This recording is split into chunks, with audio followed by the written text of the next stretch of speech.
L'économie collaborative représente d'abord de nouveaux services qui génèrent une valeur économique que l'on peut chiffrer, comme cela a été décrit à la séquence 1 à partir de l'étude PIPAM, ou des projections de l'étude PricewaterhouseCoopers qui estime le chiffre d'affaires mondial de l'économie collaborative à près de 270 milliards d'euros en 2025.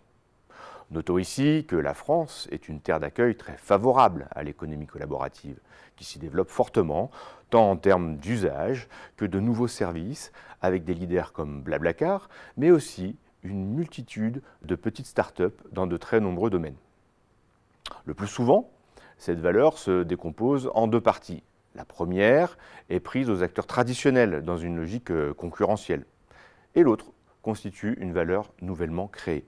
Par exemple, on peut dire que Airbnb ou Uber concurrencent directement les hôteliers et les chauffeurs de taxi, mais qu'ils participent aussi à l'extension des marchés sur lesquels ils sont positionnés. Ils contribuent ainsi à la croissance de ces marchés, en faisant rentrer de nouveaux acteurs et surtout en proposant de nouveaux services. Les particuliers n'étant plus seulement des consommateurs, ils deviennent donc des consomme-acteurs qui contribuent directement à la production de la valeur. Cette contribution des utilisateurs passe notamment par la mise à disposition de valeurs mobilières ou immobilières sur le marché. Par exemple, un véhicule ou une chambre d'hôte qui font croître l'activité du marché de façon directe ou indirecte. Les acteurs de l'économie collaborative n'hésitent d'ailleurs pas à s'appuyer sur la création de cette valeur économique dans leur campagne de communication.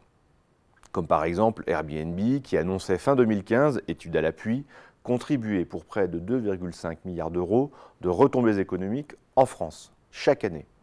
Ces retombées comprennent les créations d'emplois induites, les revenus des hôtes, les dépenses faites par les touristes pendant leur séjour. Notons qu'il est très difficile de mesurer quelle est la part réelle de la valeur nouvellement créée et celle qui représente un simple transfert de l'économie traditionnelle vers des nouveaux acteurs, notamment ceux qui utilisent les plateformes technologiques. On retrouve ainsi cette difficulté de mesure de l'économie collaborative si l'on rentre dans la complexité de ces acteurs, de ces services, de ces différents supports de transaction et dans la nature même de la valeur créée. En effet, l'économie collaborative est une source de création de valeur de nature très différente. Elle facilite l'échange, la location, le prêt ou le don d'une multitude d'objets ou de services avec ou sans contrepartie, de façon monétaire ou non, comme le montre le schéma réalisé par l'étude Nomadéisme. Enfin, il serait faux de mesurer uniquement les transactions dématérialisées de l'économie collaborative, c'est-à-dire celles qui transitent sur des plateformes. Car l'étude menée en 2013 par Colporteur et Télécom Bretagne sur les dynamiques territoriales de la consommation collaborative en Bretagne indique que seulement 20% des initiatives de la consommation collaborative bretonne reposent sur un service numérique. La création ou le transfert de cette valeur est étroitement lié aux améliorations que les plateformes de pair à pair apportent à la fonction d'appariement. En effet, grâce à des algorithmes de plus en plus puissants, des effets de réseau amplifiés et des expériences utilisateurs de plus en plus abouties, les plateformes de pair à pair sont devenues de formidables outils de synchronisation et de fluidification des marchés. Ces plateformes remplissent un rôle décisif dans l'économie de marché, celle de mettre en relation l'offre et la demande dans le temps et dans l'espace. Le marché étant le lieu physique ou virtuel dans lequel vendeurs et acheteurs se rencontrent, dans une unité de temps et de lieu pour réaliser des transactions. Grâce à cette amélioration significative de l'appariement, les plateformes de pair à pair transforment la nature des marchés en y introduisant de nouveaux entrants et de nouvelles pratiques. Elles permettent aussi la création et le développement de nouveaux marchés qui ne pouvaient pas se développer fortement sans cet appariement spatio-temporel et l'implication massive des consommateurs.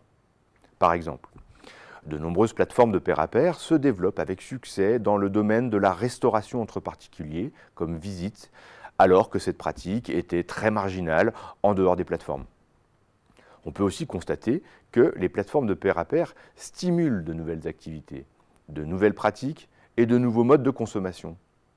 Il permet à des pratiques évoluant traditionnellement dans l'économie dite informelle, comme le covoiturage, de rentrer dans l'économie officielle et de concurrencer des pratiques plus classiques. Si l'on veut bien comprendre la problématique de l'emploi dans la chaîne globale de l'économie collaborative, il faut d'abord distinguer les emplois directs liés au développement des plateformes technologiques et ceux plus indirects liés à la réalisation de prestations et à la création de nouveaux revenus par les consommateurs. Selon l'étude PIPAM, l'économie collaborative en France ne représenterait que 6 000 emplois directs, ce qui est très faible par rapport au volume d'emplois dans les secteurs concernés. Par ailleurs, la mise en place de plateformes de pair à pair constitue de puissants systèmes de désintermédiation qui détruisent de nombreux emplois d'intermédiaires et de tiers de confiance. Même s'il est difficile de corréler directement les emplois créés et détruits entre eux, le solde net d'emplois directs générés par l'économie collaborative n'est pas positif. Mais il faut regarder au-delà de cette réalité chiffrée pour mesurer le véritable impact sur l'emploi.